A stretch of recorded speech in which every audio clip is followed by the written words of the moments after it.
怒りに燃える闘志があるなら巨大な敵を撃てよ撃てよ撃てよ正義の怒りをぶつけろガンダム機動戦士ガンダムガンダム In the closing months of the one-year war, the Cyclops team was a Zeon Spec Ops group, tasked with destroying the latest Gundam-type mobile suit. Given 3 prototype High-Gog mobile suits, they launched a sneak attack on the Federation Arctic base.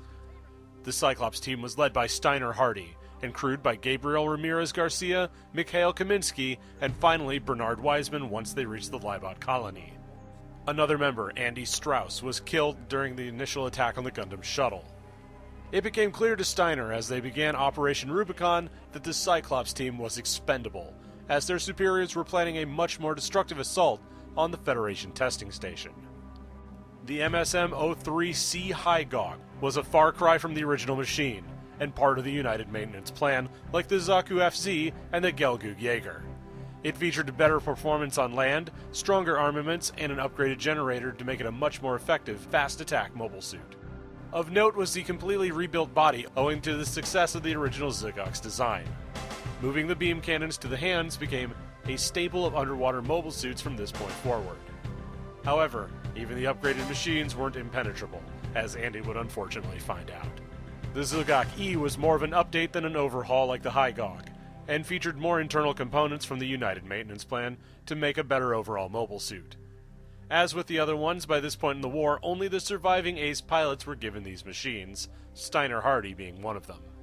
The most notable Zeon machine of Operation Rubicon was the MS-18E Kampfer, a veritable one-man army of a mobile suit. The machine was built with 2 concepts in mind, speed and damage. To this end, the machine was covered in thrusters, and its armor was astonishingly low for a close-range mobile suit. It carried 2 mobile suit-sized shotguns, 2 disposable rocket weapons called Sturmfausts, 2 dome-style bazookas, and Federation-style beam sabers. The Cyclops team also set up a chain mine that proved extremely effective against armor. However, while speed and stopping power were important, the lack of armor would prove to be its detriment, as the newest Gundam suit had internal weapon systems that were more than able to defeat such a lightly armored mobile suit. The Federation, for its part, was becoming extremely adept at rapid reaction deployment. This was due in part to the way that their mobile suits were designed. The Zeon continuously attempted to reinvent the wheel every time a new mobile suit rolled out, while the Federation forces were content to re-engineer as necessary to the situation. The GM Cold Climate type was just such a creature. This late production model proved much more visually intimidating than the original type, and could be deployed with redesigned weaponry. The GM Command was only a slight upgrade as well, a high-performance mobile suit with extra thrust power. The unit was designed for aces and team leaders, but only a limited amount were produced.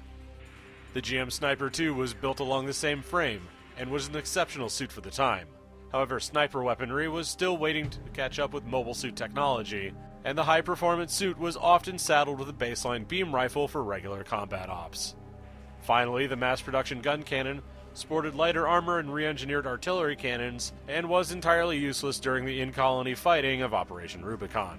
The reason any of these mobile suits were deployed to begin with was to defend Federation war material and the new Gundam-type mobile suit called the RX-78-NT-1, codenamed Armored Layer Experimental, or ALEX for short. The machine was optimized for new types with superior reaction times and magnetic coating on the joints, though by this point the Federation only knew vagaries about the new type phenomenon.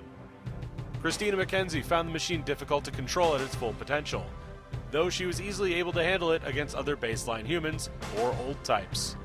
It had an updated beam rifle, a customized shield, and featured a pair of 90mm Gatling guns in each forearm. While they were only the same caliber as the GM's rifles, the machine could pump out such an obscene amount of shells it was difficult for even the heaviest armors to shrug it off. These weapons were unable to be deployed while the machine was wearing its other claim to fame, Chobham armor. This suit of ablative armor was unpainted when it was deployed against the Cyclops team, and was quickly destroyed by the chain mine, but it did precisely what it was designed to do, by deflecting the damage away from the NT-1's body. It slowed the ALEX down too much for usage by a close combat mobile suit like a Gundam, however, the GM Cannon 2 was a perfect fit for it. By the time the Alex was deployed against the remaining Zaku of the Cyclops team, the one-year war was on the cusp of ending. The Zeon's momentum was lost, their fleets were destroyed, and their only remaining fortress was about to come under siege by the Federation. In spite of this, mobile suit development was here to stay, and next time we take a look at the post-war lull that came to a crashing halt in 0083.